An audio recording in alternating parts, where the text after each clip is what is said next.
Hi all, welcome back to my channel Unique Kids. ഇന്ന് ഞാൻ ഉണ്ടാക്കുന്നത് ഒരു ജാർ കേക്കാണ് കേട്ടോ. ഒരു അടിപൊളി ജാർ കേക്കാണ്.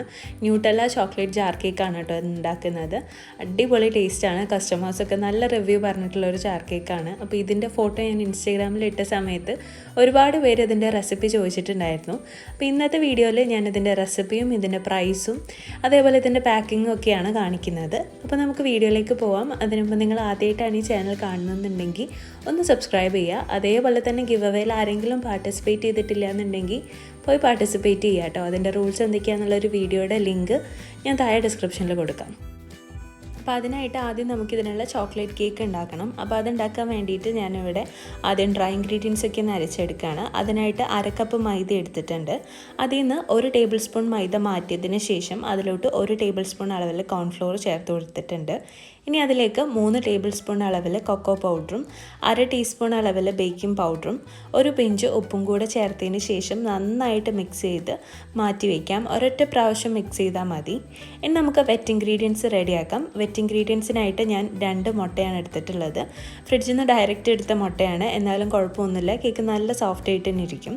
അതിലോട്ട് 1/2 ടീസ്പൂൺ അളവിൽ വാനില എസൻസും 1/2 കപ്പ് പൊടിച്ച പഞ്ചസാരയും കൂടെ ചേർത്തതിന് ശേഷം നന്നായിട്ടൊന്ന് ബീറ്റ് ചെയ്തെടുക്കാം. ഞാനിവിടെ ഹാൻഡ് വിസ്കാണ് ഉപയോഗിച്ചിട്ടുള്ളത്. നിങ്ങൾക്ക് ബീറ്റർ വെച്ചിട്ട് ബീറ്റ് ചെയ്താലും മതി. അപ്പോൾ ബീറ്റർ വെച്ച് ബീറ്റ് ചെയ്യുമ്പോൾ ഒരു 4-5 മിനിറ്റിനുള്ളിൽ നല്ല ഫ്ലഫി ആയിട്ട് കിട്ടും. നല്ല കേക്കിൻ്റെ ആ ഒരു മുട്ടയുടെ കളറൊക്കെ മാറിയിട്ട് നല്ലൊരു വൈറ്റ് കളറായിട്ട് കിട്ടുന്നവരെ നന്നായിട്ട് ബീറ്റ് ചെയ്യുക. ഇത്രയും ഒരു തിക്നെസ്സിലാണ് കേട്ടോ നമുക്ക് കേക്കിൻ്റെ ഈ ഒരു മുട്ടയുടെ ബാറ്റർ കിട്ടുക. അങ്ങനെ ആവുന്നത് വരെ നന്നായിട്ട് ബീറ്റ് ചെയ്തെടുക്കാം. ഇനി അതിലോട്ട് 1 ടേബിൾ സ്പൂൺ അളവിൽ സൺഫ്ലവർ ഓയിലും 1 ടേബിൾ സ്പൂൺ അളവിൽ പാലും കൂടെ ചേർത്തതിന് ശേഷം നന്നായിട്ടൊന്ന് മിക്സ് ചെയ്തെടുക്കാം. ഇനി അതിലോട്ട് നമ്മൾ നേരത്തെ അരച്ച് മാറ്റി വെച്ചിട്ടുള്ള ആ ഒരു ഡ്രൈ ഇൻഗ്രീഡിയൻസിൻ്റെ മിക്സും കൂടെ ചേർത്തിട്ട് ഒന്ന് ഫോൾഡ് ചെയ്തെടുക്കാം. 2-3 ബാച്ചസ് ആയിട്ട് ഡ്രൈ ഇൻഗ്രീഡിയൻസ് ചേർക്കുന്നതാണ് നല്ലത്. അങ്ങനെ ചേർത്ത് കഴിഞ്ഞാൽ നമ്മുടെ കേക്ക് നല്ല സോഫ്റ്റ് ആയിട്ടിരിക്കും. അതേപോലെ തന്നെ കേക്ക് നടുഭാഗം കൊഴിഞ്ഞു പോകുന്ന പ്രശ്നമൊന്നും വരില്ല. ഇപ്പോൾ ഞാൻ ഡ്രൈ ഇൻഗ്രീഡിയൻസ് ഒക്കെ കംപ്ലീറ്റ് ആയിട്ട് ഇതിലോട്ട് ആഡ് ചെയ്ത് കൊടുത്തിട്ടുണ്ട്. ഇനി നമുക്കിത് 6 ഇഞ്ചിൻ്റെ ഗ്രീസ് ചെയ്തിട്ടുള്ള ഒരു പാത്രത്തിലോട്ട് ഈ ഒരു ബാറ്റർ മുഴുവനായിട്ട് മാറ്റി കൊടുക്കാം. അപ്പോൾ ഗ്രീസ് ചെയ്യുന്ന സമയത്ത് സൈഡിലൊന്നും ഒരുപാട് ഓയിലിട്ടിട്ട് ഗ്രീസ് ചെയ്യാണ്ടിരിക്കുക. അങ്ങനെ ചെയ്ത് കഴിഞ്ഞാൽ കേക്ക് ഭയങ്കര ഹാർഡായിട്ട് പോകും. ഇനി ഞാനിത് 10 മിനിറ്റ് ഹൈ ഫ്ലെയിമിലിട്ടിട്ട് പ്രീഹീറ്റ് ചെയ്തിട്ടുള്ള ഒരു ബിരിയാണി പോട്ടിലോട്ടാണ് വെച്ച് കൊടുക്കുന്നത്. അതൊരു 25 മുതൽ 30 മിനിറ്റ് വരെ ലോ ഫ്ലെയിമിലിട്ടിട്ടൊന്ന് ബേക്ക് ചെയ്തെടുക്കാം. ഇപ്പം നമ്മുടെ കേക്ക് നന്നായിട്ട് ബേക്കായി വന്നിട്ടുണ്ട്. നമ്മൾ ഒഴിച്ച ബാറ്ററിനേക്കും കുറച്ചും കൂടെ ഡബിളായിട്ട് നല്ലൊരു പൊങ്ങിയിട്ടൊക്കെ വന്നിട്ടുണ്ട്. മേലെ ഭാഗം ഒന്നും ഒട്ടാത്തൊരു കേക്കാണ്. ഇനി നമുക്കിത് കട്ട് ചെയ്ത് ലെയർ ചെയ്തെടുക്കാം. അപ്പോൾ അതൊന്ന് ചൂടാറി വരുന്ന സമയത്തേക്ക് നമുക്ക് അതിലോട്ട് ആവശ്യമായിട്ടുള്ള ഗനാഷ് ഉണ്ടാക്കണം. നമുക്ക് കുറച്ച് വിപ്പിംഗ് ക്രീമിലോട്ടും അതേപോലെ തന്നെ കുറച്ച് അതിൻ്റെ മേലെ ഒഴിക്കാനുള്ള ഗനാഷുമായിട്ട് ഉണ്ടാക്കിയിട്ട് എടുക്കണം. അതിനായിട്ട് ഞാനിവിടെ എടുത്തേക്കുന്നത് 1/2 കപ്പ് അളവിൽ ഡാർക്ക് ചോക്ലേറ്റ് ആണ്. ഇനി അതിലേക്ക് നമുക്ക് ഒരു 2 ടേബിൾ സ്പൂൺ അളവിൽ ന്യൂട്ടല്ല കൂടെ ചേർത്ത് കൊടുക്കണം. ന്യൂട്ടല്ല ചേർക്കുമ്പോഴാണ് നമുക്ക് ആ ഒരു ഗനാഷിന് കറക്റ്റ് ടേസ്റ്റ് കിട്ടുന്നത്. അതല്ലാന്നുണ്ടെങ്കിൽ ഇനി നിങ്ങൾക്ക് ന്യൂട്ടല്ല വേണ്ടാന്നുണ്ടെങ്കിൽ ആ ഒരു ചോക്ലേറ്റ് മാത്രം ചേർത്തിട്ടും ചെയ്യാം. ഇനി നിങ്ങൾക്ക് ഫെറാറോ റോഷർ ചേർക്കാന്നുണ്ടെങ്കിൽ അത് ചേർത്തിട്ടും ചെയ്തെടുക്കാവുന്നതാണ് കേട്ടോ. അപ്പോൾ ന്യൂട്ടല്ല ചേർത്തപ്പോൾ കുറച്ചും കൂടി ഒരു നല്ല ടേസ്റ്റ് ഉണ്ടായിരുന്നു. അതുകൊണ്ടാണ് ന്യൂട്ടല്ല ചേർത്ത് കൊടുത്തത്. അതിലോട്ട് 1/4 ടേബിൾ സ്പൂണും കൂടെ 1 ടേബിൾ സ്പൂണും കൂടെ ഞാൻ വിപ്പിംഗ് ക്രീമും കൂടെ ആഡ് ചെയ്തിട്ടുണ്ട്. ഇനി വിപ്പിംഗ് ക്രീം ഇല്ലാന്നുണ്ടെങ്കിൽ നിങ്ങൾക്ക് ഫ്രഷ് ക്രീമും ചെയ്തിട്ട് ഇത് ചെയ്തെടുക്കാം കേട്ടോ. അപ്പോൾ ഞാനതെല്ലാം കൂടെ ഒന്ന് മൈക്രോവേവ് ചെയ്യാണ് ചെയ്തിട്ടുള്ളത്. മൈക്രോവേവ് ചെയ്യുക അല്ലാന്നുണ്ടെങ്കിൽ നിങ്ങൾ ഡബിൾ ബോയിൽ ചെയ്തിട്ട് അത് നന്നായിട്ടൊന്ന് മെൽറ്റ് ചെയ്തെടുത്താലും മതി. ഇനി നമുക്കതിൻ്റെ ഒരു 1/4 ഭാഗം നമുക്ക് ക്രീമിലോട്ട് ചേർത്ത് കൊടുക്കണം. അപ്പോൾ ക്രീമിലോട്ട് അത് ചേർത്തിട്ട് നല്ലൊരു ചോക്ലേറ്റ് ക്രീം ആക്കിയിട്ട് എടുക്കണം. നമ്മൾ ചോക്ലേറ്റിൻ്റെ ഈ ഒരു ഗനാഷ് ചേർക്കുന്ന സമയത്ത് ക്രീം ഒരു ഇച്ചിരി ലൂസായ പോലെ തോന്നും, പക്ഷേ പ്രശ്നമില്ല. ഒരു 10-15 മിനിറ്റ് ഫ്രിഡ്ജിലൊന്ന് സെറ്റാകാൻ വെച്ച് കഴിഞ്ഞാൽ ക്രീം പഴയ പോലെ നല്ല സ്റ്റിഫായിട്ട് തന്നെ ഇരിക്കും. ആ ഒരു ഗനാഷ് ക്രീമിലോട്ട് നന്നായിട്ട് മിക്സ് ചെയ്ത് കൊടുത്തതിന് ശേഷം ഒരു 15 to 20 മിനിറ്റ് വരെ ഫ്രീസറിലൊന്ന് വെച്ച് കൊടുത്താൽ മതി. നല്ല തിക്കായിട്ടുള്ള ക്രീം നമുക്ക് കിട്ടും. അപ്പോഴേക്കും നമ്മുടെ കേക്കൊക്കെ നല്ല ചൂടാറി വന്നിട്ടുണ്ടായിരുന്നു. അപ്പോൾ കേക്ക് ഞാൻ 3 ലെയറായിട്ട് കട്ട് ചെയ്തിട്ട് ഓരോ ലെയറിൽ നിന്നും ഏകദേശം ഒരു 2 ഇതേപോലെ 2 അടപ്പ് വെച്ചിട്ട് ഇങ്ങനെ കട്ട് ചെയ്തെടുക്കുകയാണ് ചെയ്തിട്ടുള്ളത്. അപ്പോൾ കറക്റ്റ് ഷേപ്പ് കിട്ടിയിട്ടില്ല എന്നുണ്ടെങ്കിൽ പ്രശ്നമൊന്നുമില്ല. നമുക്ക് ബാക്കിയുള്ള സൈഡ്സിലുള്ള പീസസൊക്കെ വെച്ചിട്ട് ഒരു റൗണ്ട് ഷേപ്പ് ആക്കിയിട്ട് എടുത്താൽ മതി. ഇങ്ങനെയൊക്കെ ചെയ്യുന്ന സമയത്ത് നമുക്ക് ചിലപ്പോൾ ചെറിയ ഭാഗമൊക്കെ മിസ്സായെന്ന് വരും. അപ്പോൾ നമുക്ക് ബാക്കിയുള്ള ഭാഗം വെച്ചിട്ട് ഇതേപോലെ ഒന്ന് ചെയ്തെടുത്താൽ മതി. നമുക്കൊന്ന് അഡ്ജസ്റ്റ് ചെയ്തെടുത്താൽ മതി. കറക്റ്റ് നമുക്ക് ആ ഒരു റൗണ്ട് ഷേപ്പ് കിട്ടണമെന്നില്ല. ഈ ഒരു അളവിൽ ഞാൻ കേക്ക് ചെയ്ത സമയത്ത് എനിക്ക് 4 കേക്കായിരുന്നു 4 ജാർ കേക്കായിരുന്നു ഉണ്ടാക്കാൻ വേണ്ടിയിട്ട് പറ്റിയിട്ടുണ്ടായിരുന്നത്. അപ്പോൾ നിങ്ങൾക്ക് പീസ് ഏകദേശം ഇത് കറക്റ്റായിട്ട് വന്നിട്ടില്ല എന്നുണ്ടെങ്കിൽ നിങ്ങൾക്ക് കട്ടായിട്ടുള്ള കുഞ്ഞു കുഞ്ഞു പീസസ് അഡ്ജസ്റ്റ് ചെയ്തിട്ടും നമുക്ക് അതിൻ്റെ ഉള്ളിൽ വെച്ച് കൊടുക്കാം കേട്ടോ. അത് നമ്മൾ സെറ്റ് ചെയ്യുന്ന സമയത്ത് അത് പൊടിഞ്ഞു വരികയും അല്ലാതെ പുറത്തോട്ട് കാണുകയൊന്നും ചെയ്യില്ല. ഇതേപോലൊരു ഗ്ലാസ് ജാറിലാണ് കേട്ടോ ഞാനത് സെറ്റ് ചെയ്തെടുക്കുന്നത്. ഈ ഒരു ഗ്ലാസ് ജാറിൻ്റെ വില 35 രൂപയായിരുന്നു. അപ്പോൾ ഓരോ സ്ഥലത്ത് ചിലപ്പോൾ റേറ്റിൽ വ്യത്യാസമൊക്കെ കാണും.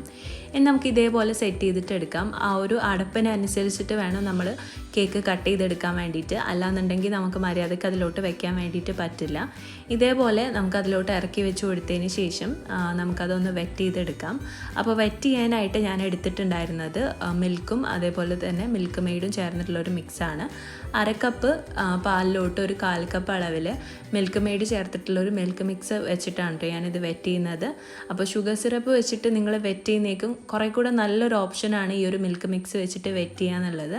ജസ്റ്റ് ട്രൈ ചെയ്ത് നോക്കുക. ഉറപ്പായിട്ടും നിങ്ങൾക്കും അതേപോലെ കസ്റ്റമേഴ്സിനും ഒക്കെ ഇഷ്ടപ്പെടാനുള്ള ചാൻസ് ഉണ്ട്. ഇതേപോലെ നന്നായിട്ടൊന്ന് വെറ്റ് ചെയ്ത് കൊടുക്കുക. കേക്ക് വെറ്റ് ചെയ്യുന്ന പോലെ കുറച്ചാക്കേണ്ട, കുറച്ചധികം വെച്ചിട്ടൊന്ന് വെറ്റ് ചെയ്തെടുക്കാം. ഇനി അതിനുശേഷം നമുക്ക് അതിൻ്റെ മുകളിൽ നമ്മൾ നേരത്തെ ഫ്രിഡ്ജിൽ സെറ്റ് ചെയ്യാൻ വെച്ചിട്ടുണ്ടായിരുന്ന ആ ഒരു ചോക്ലേറ്റ് വിപ്പിംഗ് ക്രീം വെച്ചിട്ടൊന്ന് കവർ ചെയ്തെടുക്കാം.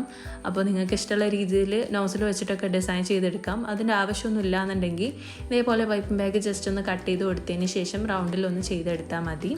ഇനി അതിൻ്റെ മുകളിലോട്ട് ഞാൻ ചോക്ലേറ്റ് ഗനാഷ് ഒഴിക്കുന്നില്ല. ഏറ്റവും ടോപ്പിലാണ് കേട്ടോ ഞാൻ ചോക്ലേറ്റ് ഗനാഷ് ഒഴിച്ചു കൊടുക്കുന്നത്.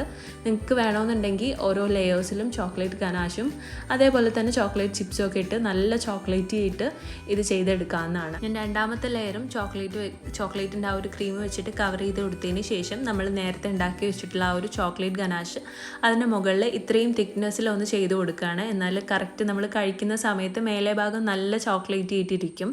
അപ്പോൾ അത് നിങ്ങൾക്ക് ഇഷ്ടം ചെയ്താൽ മതി. അല്ലാന്നുണ്ടെങ്കിൽ നിങ്ങൾക്ക് ലെയേഴ്സിലൊക്കെ കൊടുത്തിട്ട് ഫില്ല് ചെയ്തെടുക്കാം. ഇതാവുന്ന സമയത്ത് തുറക്കുന്ന സമയത്ത് കുറച്ചും കൂടെ ഒരു ചോക്ലേറ്റ് ആയിട്ടിരിക്കും. അതിൻ്റെ മുകളിലോട്ട് ഞാൻ കുറച്ച് റൈസ് ക്രിസ്പാണ് ഇട്ട് കൊടുക്കുന്നത്. ഇതില്ലാന്നുണ്ടെങ്കിൽ നിങ്ങൾക്ക് എന്തെങ്കിലും നട്ട്സൊക്കെ വെച്ചിട്ട് ഡെക്കറേറ്റ് ചെയ്യാം. അപ്പോൾ അത് നിങ്ങളുടെ ഇഷ്ടത്തിന് ചെയ്യാം. ഈ ഒരു റൈസ് ക്രിസ്പ് നമുക്ക് 110 രൂപക്കൊക്കെ ഒരു വലിയൊരു പാക്ക് വാങ്ങിക്കാൻ കിട്ടും. ഓൺലൈനിലും അവൈലബിൾ ആണ്, ആമസോണിലൊക്കെ അവൈലബിൾ ആണ് കേട്ടോ. എന്നിട്ട് ഇതേപോലെ അടച്ചു വെച്ചിട്ട് ഒരു 1 hour എങ്കിലും മിനിമം സെറ്റ് ചെയ്തിട്ട് വേണം കസ്റ്റമേഴ്സിന് കൊടുക്കാൻ വേണ്ടിയിട്ട്. എന്നാലേ നമുക്കത് കഴിക്കുന്ന സമയത്ത് എല്ലാത്തിൻ്റെയും കൂടെ കറക്റ്റ് ഒരു ടേസ്റ്റ് കിട്ടുള്ളൂ. പിന്നെ നിങ്ങൾ സെറ്റ് ചെയ്യുന്ന സമയത്ത് ഇതേപോലെ എന്തെങ്കിലും റിബൺസോ അതേപോലെ തന്നെ സ്പൂണൊക്കെ വെച്ചിട്ട് സെറ്റ് ചെയ്തെടുക്കുക. എത്രമാത്രം നിങ്ങൾക്ക് നല്ല ഭംഗിയാക്കാൻ പറ്റുമോ അത്രമാത്രം ജാർ കേക്ക്സ് നിങ്ങളുടെ ഐഡിയ വെച്ചിട്ടൊന്ന് ഭംഗിയാക്കിയിട്ട് എടുക്കുക. ഞാനിപ്പോൾ ഇതേപോലെയാണ് ചെയ്തെടുത്തിട്ടുള്ളത്. ഈ ഒരു ജാർ കേക്കിന് ഞാൻ വാങ്ങിച്ചിട്ടുണ്ടായിരുന്നത് 150 രൂപയാണ് ഓരോ ജാർ കേക്കിനും റേറ്റ് വാങ്ങിയിട്ടുണ്ടായിരുന്നത്. അപ്പോൾ നിങ്ങൾ ചേർക്കുന്ന ഇൻഗ്രീഡിയൻസിനനുസരിച്ചായിരിക്കും നിങ്ങൾ ഈ ഒരു ജാർ കേക്കിൻ്റെ പ്രൈസ് ഫിക്സ് ചെയ്യേണ്ടത്. നിങ്ങൾ ഇതിൻ്റെ മുകളിൽ നട്ട്സും കാര്യങ്ങളൊക്കെ ഇടുന്നതെന്നുണ്ടെങ്കിൽ നിങ്ങൾക്ക് 160-170 രൂപ ഒരു പീസിന് വാങ്ങിക്കാം. അതേപോലെ നിങ്ങൾ റാഫല്ലോ ഫെറാറോ റോഷർ അങ്ങനെയുള്ള സാധനങ്ങൾക്ക് വെച്ചിട്ടാണ് ചെയ്യുന്നതെന്നുണ്ടെങ്കിൽ ഇതിലും അധികം റേറ്റ് വാങ്ങിക്കാം. ഞാനിപ്പോൾ ഒരു ഏകദേശം ഒരു മീഡിയം പ്രൈസാണ് വാങ്ങിയിട്ടുണ്ടായിരുന്നത്.